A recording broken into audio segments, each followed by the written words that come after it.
this special October Horrorfest edition of Fan Film Friday, I'll be checking out Happy Halloween by Conning Pictures. If you're not familiar with them, Conning Pictures is a company that makes pretty awesome films. They've done Halloween and even a Spider-Man film. So go on over and check them out. And while you're there, don't forget to like and subscribe. This one takes place 10 years after the death of Michael Myers, where Haddonfield is terrorized by a new masked killer. Huh, that sounds pretty interesting. Well, on to the film. The film opens up with a guy named Daniel walking through a neighborhood. He gets home and lays down, only to start having visions of Michael Myers. Then he's visited by a friend, or maybe his landlord, Will, who tells him he's late on the rent yet again.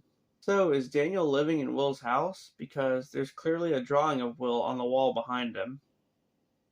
Anyway, Daniel only comes up with part of the money, so Will tells him he has to be out by Thanksgiving. After that, Will goes walking through the woods and sees Michael following him. But it can't be Michael, because Michael's dead, right? Just then, Michael walks away and Will leaves. Once he returns home, Will talks to his girlfriend's daughter, I'm assuming, about the three of them spending Halloween night together. And there's Michael. Will hears footsteps and decides to go investigate, which is a great idea, for sure. Just then, Daniel watches as a news report comes on stating that Will has been killed. Later that night, the news anchor, John, returns home and gets a weird phone call, which is just silence on the other end when he picks it up. Then, he's also greeted by the Shape.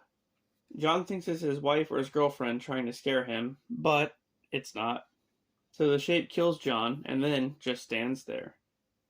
Back at Daniel's house, he's confronted by Michael, who then chases him throughout the house.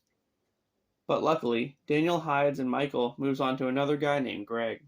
He grabs a knife from a drawer in the kitchen, and I'm impressed to say that he actually closes the drawer when he's done. Greg hides in a room and finds a picture with a bunch of people crossed out. That almost kind of looks like a hit list. All of a sudden, Michael finds him and a fight ensues, with Greg going straight up Mike Tyson on his ass.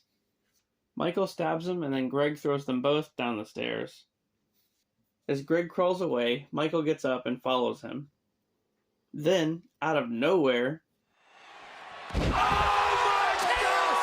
he slashes Michael's throat.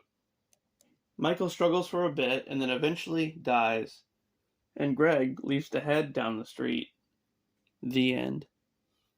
Well, I'll say this. I have to commend Jay Conning for playing multiple characters in this one. That's something I always like to do in my own films. Anyway, the plot was good. Michael stalking Daniel and the others. But I thought it was 10 years since Michael died. So, who is this? And how did he supposedly die 10 years ago? Also, what's this photo and why wasn't it explained? Anyway, Conning Pictures did a great job on this one, aside from a few things I just didn't understand. But if you want to see the full movie for yourself, head on over to Conning Pictures' YouTube channel or check the link in the description box below. That does it for this episode of Fan Film Friday, guys. If you enjoyed the content, please like and subscribe for more. And have a happy Halloween. Now, back to more Horrorfest.